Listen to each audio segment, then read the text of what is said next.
ngeen tàndati le 28 29 30 ak li nga xam nekk moo di le 3 pour une série de manifestations alors comme ni nga ko defee woon li nga xam nekk moo di 14 15 16 tey ngeen daal di koy dàbbali exactement mais tout d'abord pourquoi ce choix sur ces dates. Donc dates yooyu dañoo doon dates yu stratégique parce que ñëpp xam nañ ni tey jii ni démocratie Sénégal fu mu toll kenn rafetlu ko donc suñu acquis démocratique yëpp presque Sénégal mu ngi koy perdre te le peuple a déjà goûté nu mu tudd sax à la liberté donc jàpp nañ ni tey jii nii la meilleure manière de tenir tête à ce pouvoir que l'on qualifie d'être autoritaire c'est nu mu tudd sax nga adopter benn stratégie donc stratégie yooyu noonu bokk na ci lu tax ñi jàpp ay dates yi nga xamante ne c'est bien avant la date du 30 la date du procès donc date yooyu noonu dafa doon une série de manifestations yi nga xamante ne tey jii nii ñun tamit opposition c'est notre manière de mettre la pression au gouvernement parce que tey ñun yoruñ ay ngandaay yoruñ police yoruñ armée yoruñ dara mais li ñu am mooy population bi nga xamante ne jot nañ ñoo wóolu population bi nga xamante ne tey jii nii ànd na ak képp ki nga xamante ne leader nga ci biir coalition bi mu gëm la muy ànd ak yow donc population boobu noonu tey jii nii ñooñu la ñu woo ci date yooyu noonu li ko waral tamit nag donc c'est des dates raisonnables parce que là c'est date looyu date ay date la yi nga xamante ne avant jour procès gi la donc day jaadu ñun tamit ñu won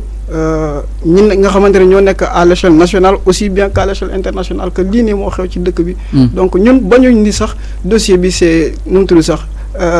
c'est vrai dossier justice et tout ça là mais tey jii dañuy d'accord tamit nag que les institutions sénégalaises sont malades parce que lu tax gouvernement bi dafa jël institution yi mu koy instrumentaliser loolu noonu doonul loo xamante ne dañ koy nëbb déjà boo xoolee yemuñ sax ci leader politique yi tey jii nii sax maa ngi doon dégg keroog ñu ne Médina vague d'arrestation boobu noonu am na benn waaye moom dafa wérul donc dafa génn noonu rek donc manifestation yi bon mu dajee ak ñoom moom mu gis nit ñi di daw moom it muy daw bon gars yi jàppale ko yóbbu ko ba parents yi dañoo obligé andi ay documents di firndeel ni waa ji àndut ak xelam dafa feebar donc yooyu nga xamante ne dafa doon li nga xamante ne opposition tey jóg na woote ci date yooyu noonu pour ñaawlu li nga xamante ne mooy machination bi nga xamante ne gouvernement moom lay def ci wàllum justice. alors effectivement yaa ngi ko doon wax que peut-être seen stratégie seen forme de lutte la peut-être pour génn par rapport ak machination bi nga xam ne itam moom la pouvoir bi daal di li nga xam ne moo di utiliser suñu wàllum yoon ak wàllum yoon exactement mais ñu gisoon ni li nga xam ne rek moo di procès bi bu si njëkkoon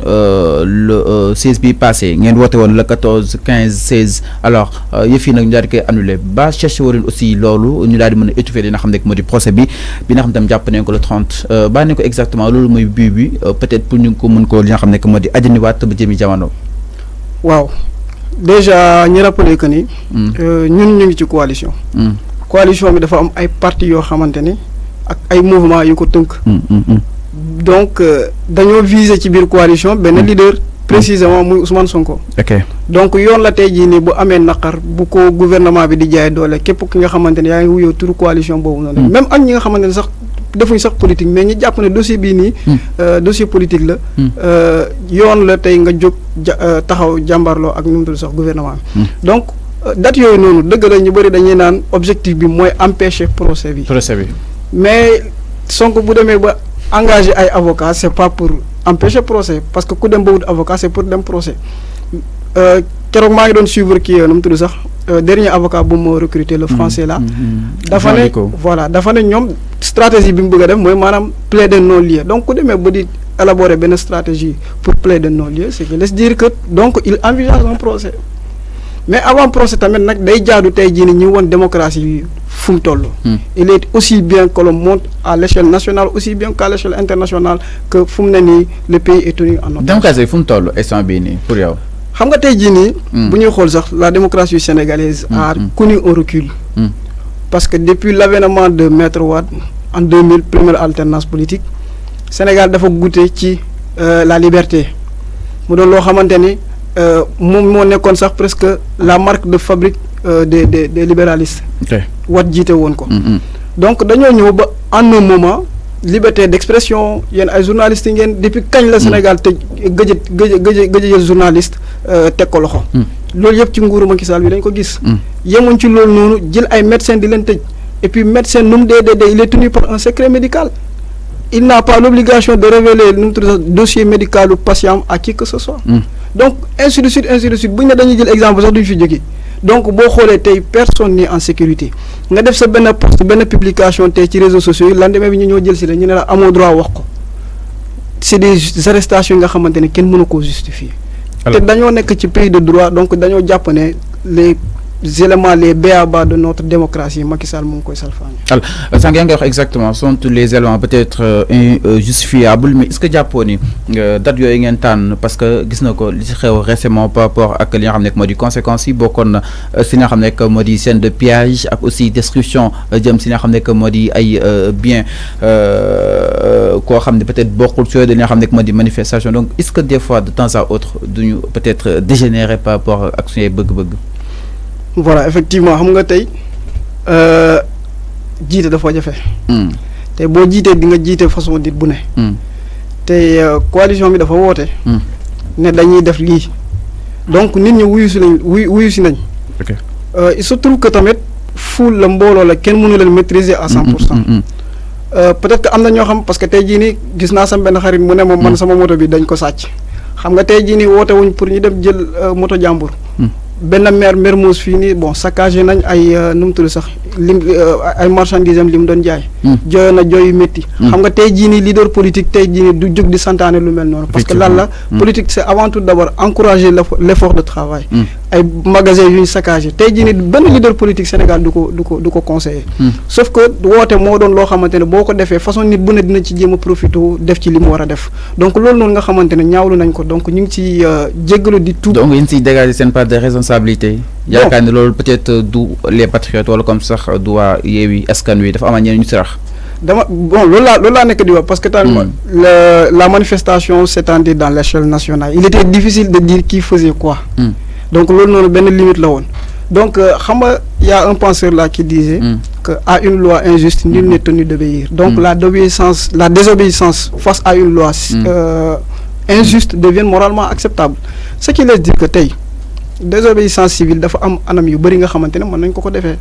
donc tey mun nañu wootee par exemple keroog Ousmane Sonko mu ngi ko doon wax ci discours am. mun nañu wootee par exemple ñu ne tey jii nii voilà bu kenn dem liggéey désobéissance civile la.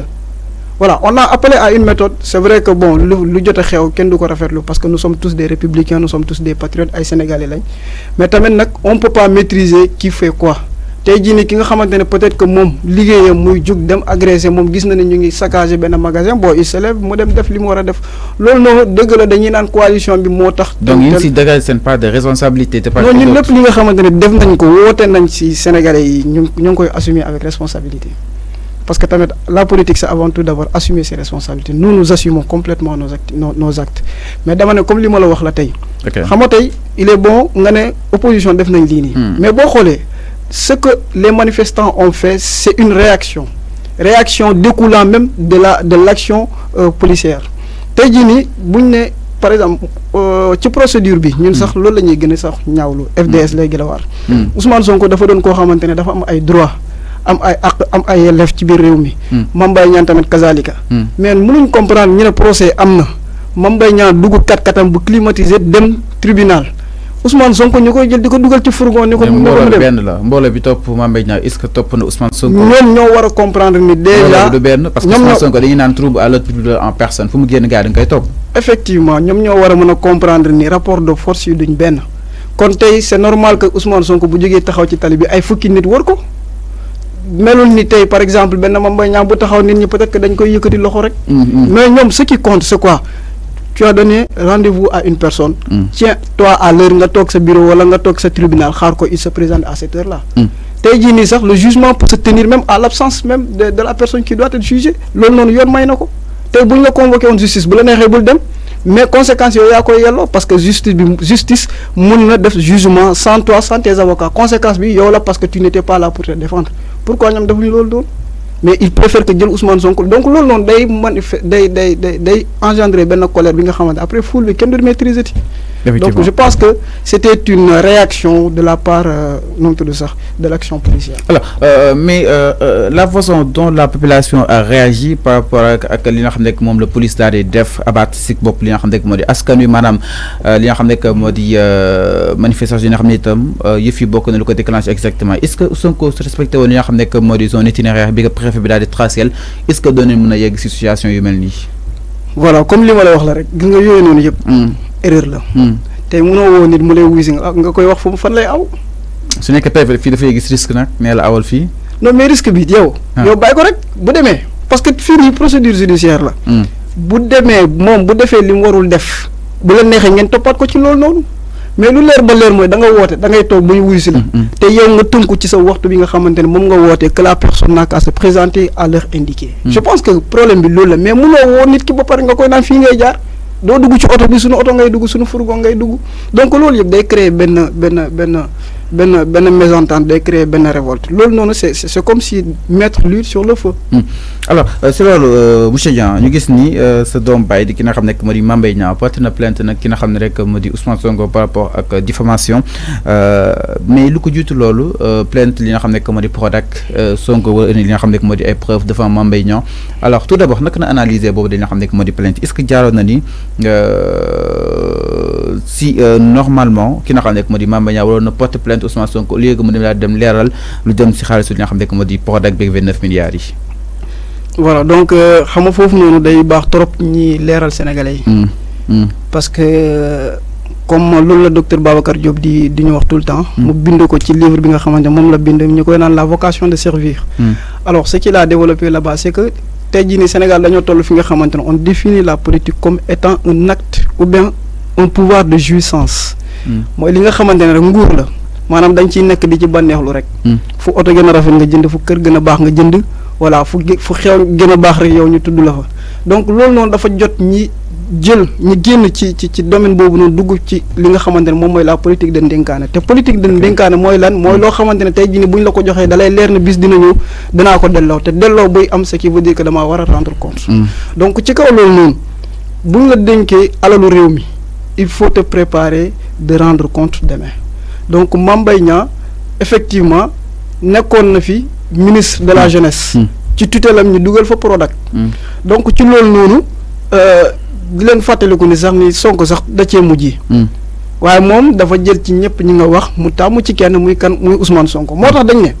gis nga lii nii ça devait être un moment de débat Mame Mbaye Niang il avait l'occasion de se tenir devant les Sénégalais mu expliquer avec des documents à la base parce que xaalis du génnee noonu